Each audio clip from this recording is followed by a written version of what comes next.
Hey everyone, and welcome. Let's dive right into today's explainer because I am absolutely thrilled to unpack this one with you. We're taking a look at a massive phenomenon from 2026. It started in what's supposed to be the happiest place on Earth, but we're going to zoom way out to see what this whole situation actually tells us about human behavior on the internet today. We are, of course, talking about the Peter Pan girl story. You know the feeling, right? There's always that one character you desperately want to see when you visit a theme park. Photos are taken, little gifts are exchanged, magical memories are made. But what happens when a private collection of those memories suddenly reaches millions and millions of complete strangers? Well, we're going to explore exactly how just a few minutes of innocent entertainment transformed into a fierce digital storm, and why it became so incredibly hard to separate actual facts from pure speculation. Right off the bat, we've got to ask a core question. When you see someone repeatedly visiting and interacting with a character performer, is this just a super passionate fan living out their childhood dreams? Or has a personal boundary been crossed somewhere along the line? This is the highly polarizing dilemma that completely exploded across social media. The internet didn't just passively watch this happen, it immediately started demanding answers, and in the process sparked a massive debate that we are going to break down for you today. All right, Section 1, a viral Disney memory, the origin of the Peter Pan girl. So, to really understand how this entire situation blew up, we need to rewind a bit and go right to the source. For years, a woman named Tony meticulously documented her visits to Disneyland, just casually posting them online. Her followers watched as these quick interactions gradually grew into extended encounters with the Peter Pan performers, even including some really thoughtful gifts. And then came the catalyst. On July 17th, 2026, she posts a highlight reel, stitching together years of these memories. For her, it was simply meant to be a celebration. But wow, talk about a massive disconnect between intent and reaction. For the creator, this compilation was a beautiful, harmless collection of personal memories. But the second she hit that publish button, the internet audience entirely stripped away her original intent, projecting their own, completely different narrative onto her experiences. Moving on to Section 2, fandom, or crossed boundaries. The internet reacts. This is exactly where a lighthearted pop culture blip morphs into a fierce, dividing debate. The audience's reaction fractured almost instantly. A really large portion of people found the interactions funny, or they just saw an extremely enthusiastic fan deeply enjoying the magic of the park. But a totally different group started asking some pretty serious questions about the performer's experience on the other side of that interaction. Literally overnight, the conversation violently shifted to where we actually draw the line between intense fandom, personal boundaries, and flat-out harassment. Next up, Section 3, fake evidence and accusations, the dark side of virality. You know how the internet works. It rarely just stops at a civilized debate. The narrative rapidly snowballed right into dangerous territory. As the compilation video gained more and more traction, some users started openly labeling Tony a stalker. Now, that is a severe, entirely unverified accusation. Serious claims were appearing everywhere online, but not a single one of them could actually be verified just by watching a stitched-together compilation clip. And then, things took a truly terrifying modern turn. Fake and AI-generated material began circulating as if it were hard, real evidence. People were literally fabricating content to support their arguments and just fan the flames even higher.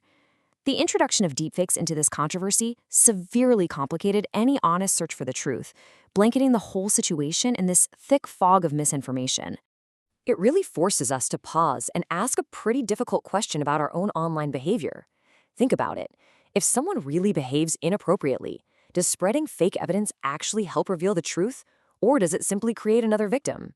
Even if an internet mob firmly believes they're exposing bad behavior, using fabricated evidence ruins absolutely any chance of finding out what actually happened in the real world.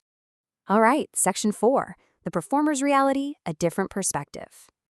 To find some actual clarity in all this noise, we have to completely shift our perspective and listen to the professionals who actually work in these highly immersive environments. The nuanced reality here is that long, somewhat unusual interactions are literally part of the job. These actors are highly trained to stay in character during any encounter, no matter how extended or awkward it might get.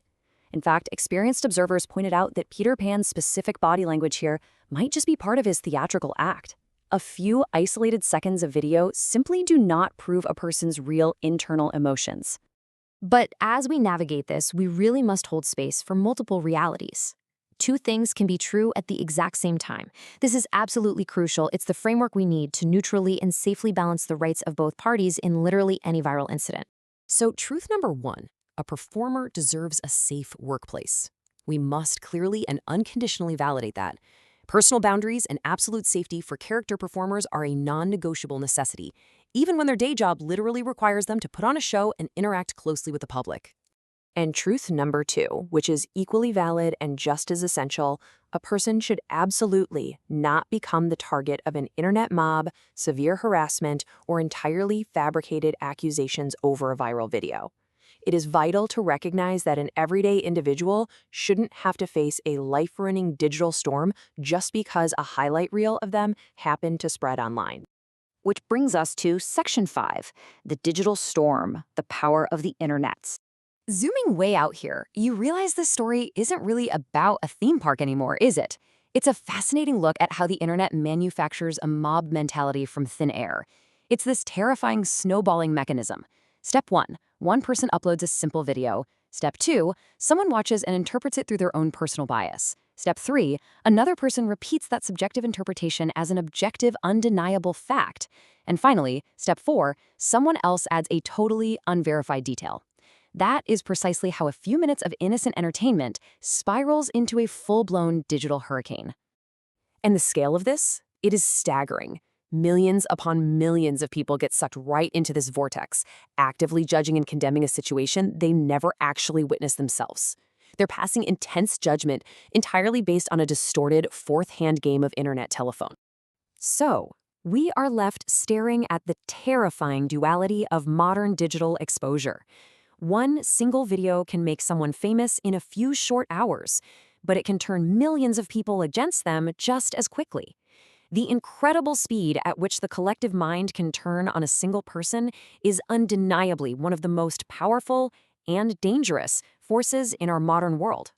So, as we close out this explainer, I really want to leave you with a final provocative thought to chew on. Ask yourself, how quickly do we judge people online before we actually know the truth? Are we actually taking the time to understand the context, or are we just letting the digital storm carry us away? It's a vital lesson to remember the very next time you see a massive controversy trending on your feed. Thank you so much for joining me today to explore this. Keep learning, keep questioning, and I will see you in the next explainer.